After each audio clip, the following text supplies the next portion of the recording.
This is the picture of Rwanda before colonial times. It talks more about the unity, how Rwandans were living together, how the unity was the main thing in the country. So talking about the unity is three main pillars that was really founded on. The first about the leadership, the king of Rwandans, not a king of a group of people. So everyone is treated equally. No one is feeling superior than others. So that mode of togetherness is a very good foundation of the unity of the country. And the second thing is about our culture. We speak same language, have same culture, and people were intermarrying, and also about the side of the beliefs. Our traditional region was another point of bringing Rwandans together.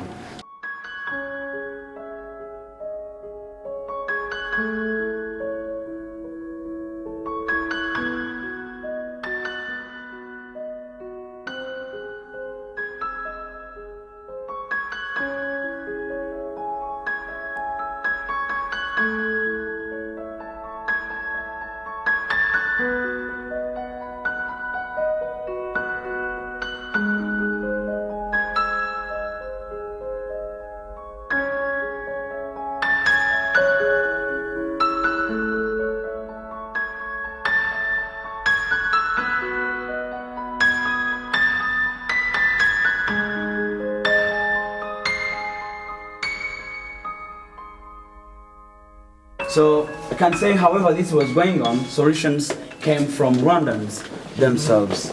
And this is about RPF and its army, RPA, currently Rwanda Defense Forces, can say risk their own lives to come and stop the genocide. Grown up in refugee camps, many of them, coming back were really needed to see their homeland. Reaching to their homeland was really darkness of that time, and finding their country like in that situation. After taking over, you can say the human reaction, everyone was saying that, oh, maybe it's time to revenge. Hutu killed Tutsis, now maybe it's a good time for Tutsis to kill Hutu. But good leadership is to bring a government of unity of Rwandans.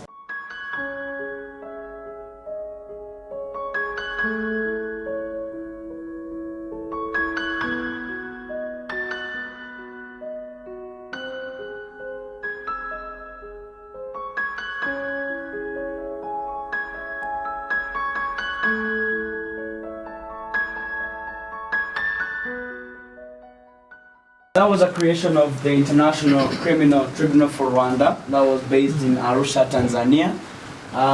It took end in 2015, December. Oh, just recent. Yeah, very recent, and managed to arrest some of the big masterminds, but not really big as it was supposed to be. It took really time, and the list of big masterminds is still big, moving different countries, Europe, America, African countries, changing names. With the help of nations and willingness of the Interpol to be arrested, yes, will be arrested. But some of the homegrown solutions we have, Gacaca codes. Gacaca codes, the Gacaca used to be, the Gacaca itself, it means glass. So this kind of glass, people are sitting, others analyzing the case and punish the, yeah, there is no, yeah.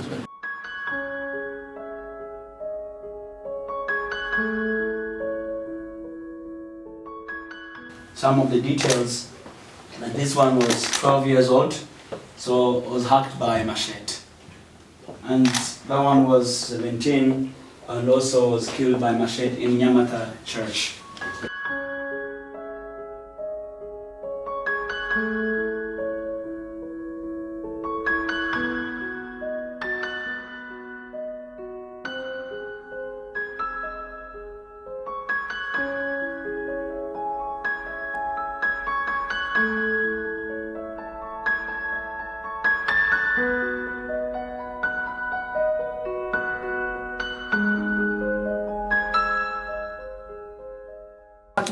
What motivated them, to take a tremendous amount of strength to forgive someone that your 10 member of your family is killed by them? I can say one strength of this forgiveness is about inspiration of good leaders. I can say like this. Because if your leader forgave, remember about the RPF taking over, not revenge. So the model is being learned for the whole country. And remember that we used to follow our leaders as a very good and one nation. So leaders who inspired killers, they reach their target, they kill the people. As the bad leaders were saying this, Hutu and Tutsi, two nations in a single, so two communities in a single state, two nations, no intercourse and everything. That's how we were inspired. But now in Rwanda, the difference, the current government is inspiring Rwandans, say that you guys, you are same. We are one people, we are Rwandans. So if you are forgiving this neighbor, you are giving a very good heritage to your children. That's how we are building the nation. And people really, the journey of building peace and forgiveness and reconciliation, I can say each and every Rwandan is on his own step, but is really good. And very good, inspiring leaders are, I can say, is the source of this. Because once you are a leader and you are giving this speech, many thousands will follow you. That's what happens. We also have the National Reconciliation Commission that has been there for the last 20 years. And of course, through education, continuous education, not to victimize somebody because of his born of somebody. It's like you are extending the hatred. The hatred. Yeah.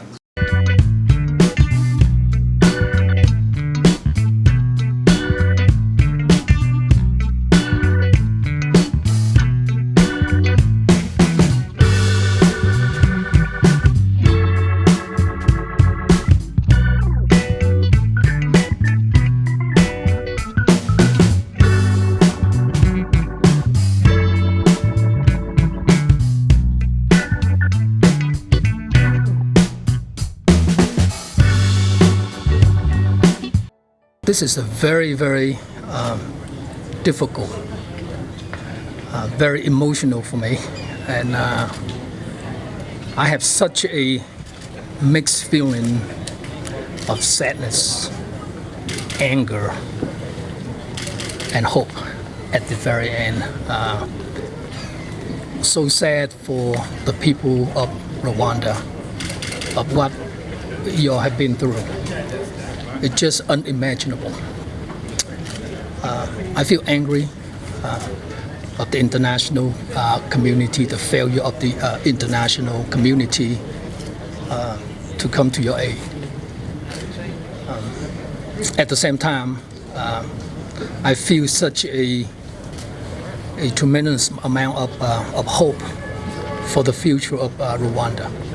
The world can learn from the Rwandan. The most powerful weapon that you have right now is the forgiveness.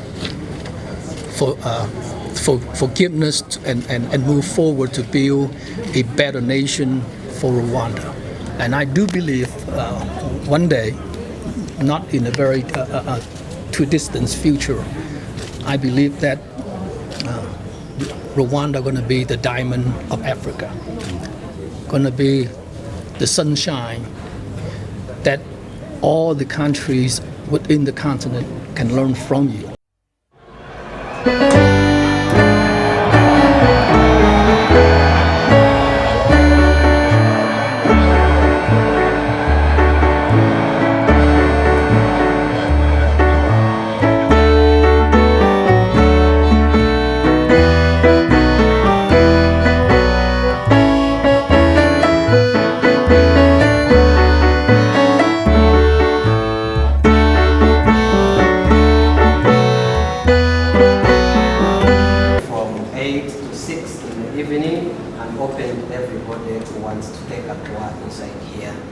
As I said, I'm the manager of the place, and from here we will have an introduction of the museum before we start the tour.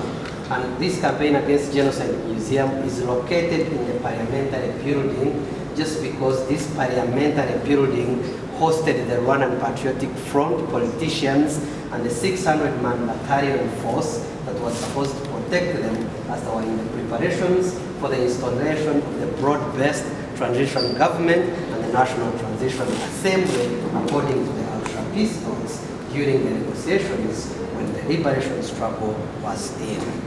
And this campaign against Genocide Museum is divided in 3 parts, also composed of 11 rooms. The first part, you will see the process or the journey of the Arusha peace talks.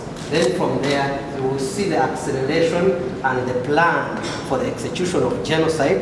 Then you will have the 3rd room as the execution of genocide, as I say. That is the first part of the museum.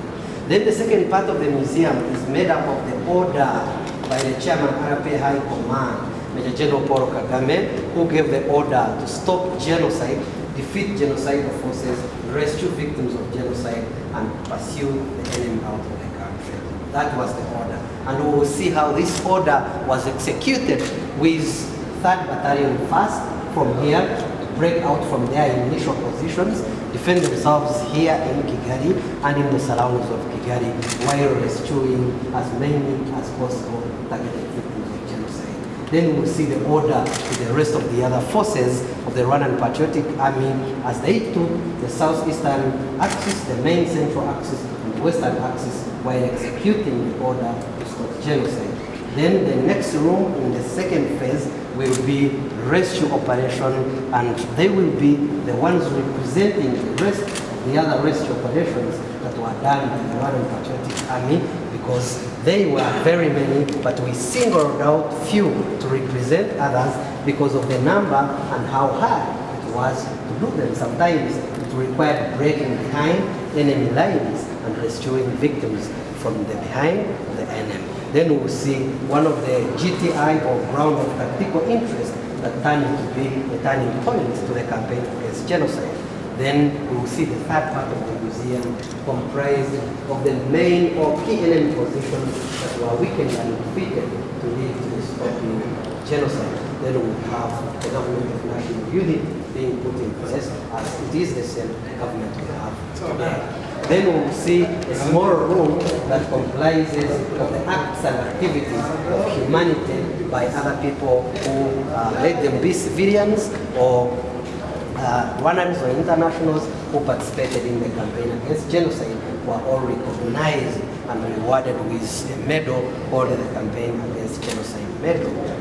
See them and their role during the campaign and the struggle to liberate the country. Then we have the outside part of the museum, comprised of different monuments that shows us different facts about the campaign, and one of them is on top of this building, a 12.7mm machine gun mounted on top of this building that played a very big role in containing the advancing genocidia forces to this building immediately when genocide began after the plane crashed.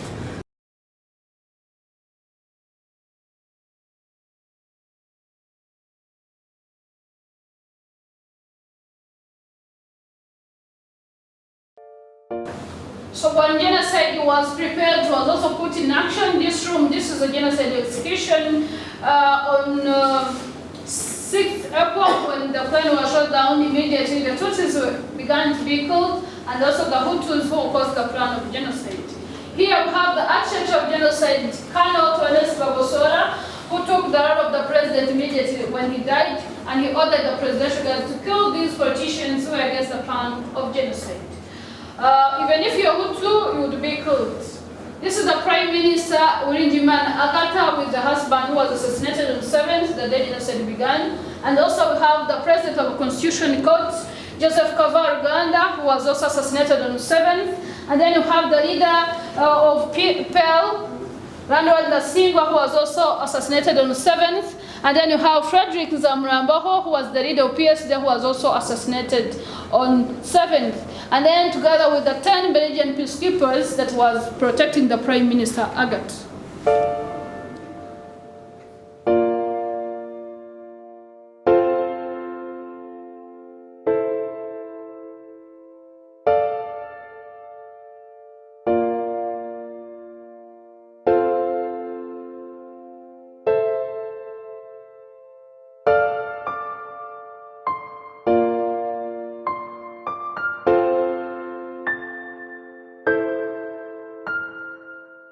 So this is a room which exhibits the rescue missions which were conducted during the campaign of stopping the genocide.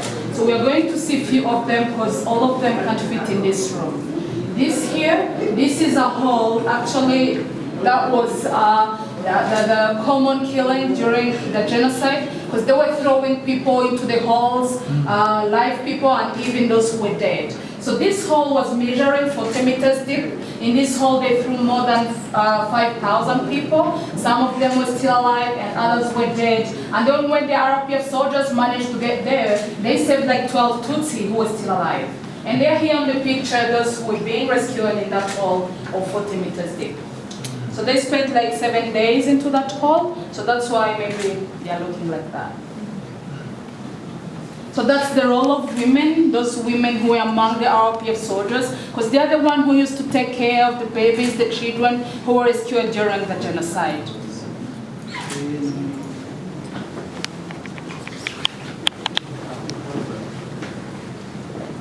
And this is just a symbol. I don't know if you're seeing that these are the door of a church.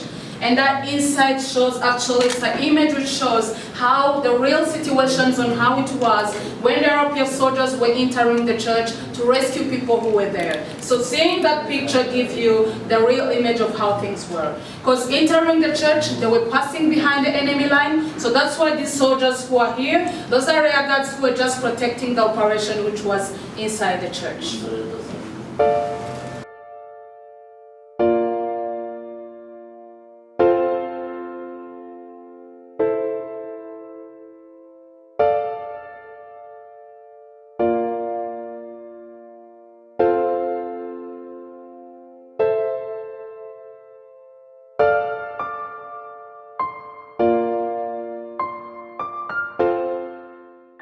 Capturing this mountain, actually, it took only 4 hours. Because the Rwandan forces who were at the mountain, they didn't know that the 600 soldiers who were here can capture the mountain immediately like that.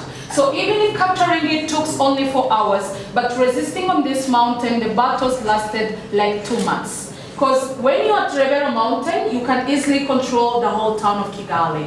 And you can even shell to the president's office, which was in the town of Kigali. So that's why when they captured the mountain, immediately the government which replaced the Habyarimana's government, all of them fled to the southern part of Rwanda in a place called Gitarama. So that was like a turning point because one part of the army stayed in Kigali and another part went with the government. So the center of gravity was destroyed at this time. So those up there, those are the RPF soldiers who captured already the mountain. And then these are the Rwandan forces who came back to the mountain so that they can recapture again the mountain. So here they fought for 2 months, and after 2 months, the Rwandan forces lost the will of fighting, and they ran away. And they left all their weapons, these that you're seeing here. These are the weapons that they left here, and they ran away, and that's how this mountain was resisted. So we have some voices of the battles here.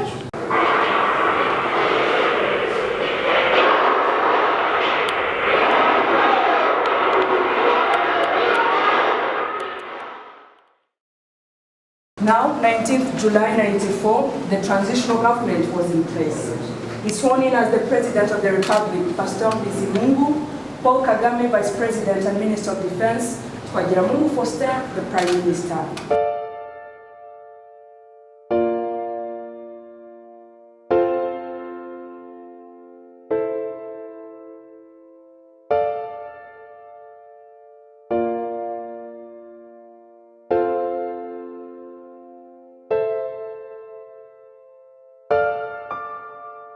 Thank you very much. Thank you.